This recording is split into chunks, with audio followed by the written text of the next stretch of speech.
Tirurangadi today news അപ്ഡേറ്റിലേക്ക് സ്വാഗതം. വീടിന്റെ മുറ്റം മനോഹരമാക്കാൻ തിരഞ്ഞെടുക്കുന്ന സ്റ്റോൺസ് ഏറ്റവും ക്വാളിറ്റിയുള്ളത് വേണം. ഏറ്റവും അഫോർഡബിൾ പ്രൈസിൽ ഏറ്റവും ബെസ്റ്റ് ഡെസ്റ്റിനേഷനിൽ നിന്നും. ഫ്ലോറിംഗിൽ ഏറ്റവും best Pasco paving and euro tiles. നിർമ്മാണത്തിലെ സമാനതകളില്ലാത്ത ക്വാളിറ്റി, വിദഗ്ധരായ തൊഴിലാളികളും ഇൻസ്റ്റലേഷനിലെ കൃത്യതയും, കുറഞ്ഞ ചെലവിൽ വീട് നിർമ്മിക്കാൻ ആവശ്യമായ ലോക്ക് ബ്രിക്സിന്റെയും ഹോളോ ബ്രിക്സ്, AAC ബ്ലോക്സ്, ജാളികൾ എന്നിവയുടെയും ഗംഭീര കളക്ഷൻ. ഇതെല്ലാം ഇത്രയും വിലക്കുറവിൽ. നിങ്ങളുടെ മുറ്റങ്ങൾക്ക് പാസ്കോയുടെ ഉറപ്പ്. പാസ്കോ. വാർത്തകൾ വിശദമായി. Kundoor PMST arts and science കോളേജിൽ ജേർണലിസം ഡിപ്പാർട്ട്മെന്റിന്റെ ആഭിമുഖ്യത്തിൽ 3ാമത് മീഡിയ ഫെസ്റ്റിന് തുടക്കമായി. College principal professor K. Ibrahim അധ്യക്ഷത വഹിച്ച ഫെസ്റ്റ് സിനിമാ അഭിനേതാവ് ഇർഷാദ് അലി ഉദ്ഘാടനം ചെയ്തു.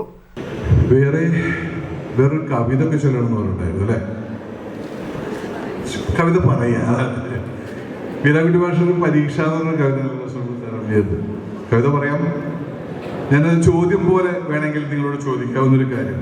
വീരാകുട്ടി ഭാഷയുടെ കവിതയുണ്ട്, ഈ അടുത്ത കാലത്ത് ഇറങ്ങിയ വന്നിട്ടുണ്ടല്ലേ, നമ്മുടെ പ്രിയപ്പെട്ട കവിയല്ലേ. പരീക്ഷ എന്നാണ് ആ കവിതയുടെ പേര്.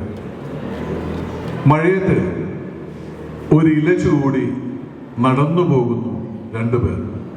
മഴയത്ത് ഒരു ഇല ചൂടി നടന്നു പോകുന്നു രണ്ടുപേർ. ഇവരിൽ ആർക്കാണ് കൂടുതൽ സ്നേഹമെന്ന് എങ്ങനെ അറിയാനാവും? ഇവരിൽ ആർക്കാണ് കൂടുതൽ സ്നേഹമെന്ന് എങ്ങനെ അറിയാനാവും? പറയാൻ പറ്റോ? ഇല്ലേ? കേട്ടില്ല? വേണ്ട, കവിതയുടെ ഞാനത് പറഞ്ഞു പോവാം. നിങ്ങളോട് ചോദ്യം ചോദിക്കണം. മഴയത്ത് ഒരു മാധ്യമപ്രവർത്തകനും മീഡിയ വൺ ചാനൽ എഡിറ്ററുമായ പ്രമോദ് രാമൻ മുഖ്യപ്രഭാഷണം നടത്തി. Kundoor Markaz secretary NP Alihaji, commerce and management വിഭാഗം മേധാവി RK മുരളീധരൻ, സൈക്കോളജി വിഭാഗം മേധാവി ഡോക്ടർ M കൃഷ്ണകുമാർ, സോഷ്യോളജി വിഭാഗം മേധാവി നജ്മുന്നീസ, ഇംഗ്ലീഷ് വിഭാഗം മേധാവി Fathimath Shahala, college union chairman Muhammad Faris എന്നിവർ പരിപാടിക്ക് ആശംസകൾ അർപ്പിച്ച് സംസാരിച്ചു. ജേർണലിസം വിഭാഗം അസിസ്റ്റന്റ് പ്രൊഫസർ ജാസിം അഹമ്മദ് നന്ദിയും പറഞ്ഞു. മീഡിയ ഫെസ്റ്റിന്റെ ഭാഗമായി ജേർണലിസം വിദ്യാർത്ഥികൾ തയ്യാറാക്കിയ ഡോക്യുമെന്ററികളുടെയും ഷോർട്ട് ഫിലിമിന്റെയും പ്രദർശനവും, തുടർന്ന് സംവാദങ്ങൾ, മാധ്യമ സെമിനാറുകൾ, വാർത്താ അവതരണം, ചലച്ചിത്രമേള എന്നിവയും നടക്കും. News bureau, Tirurangadi.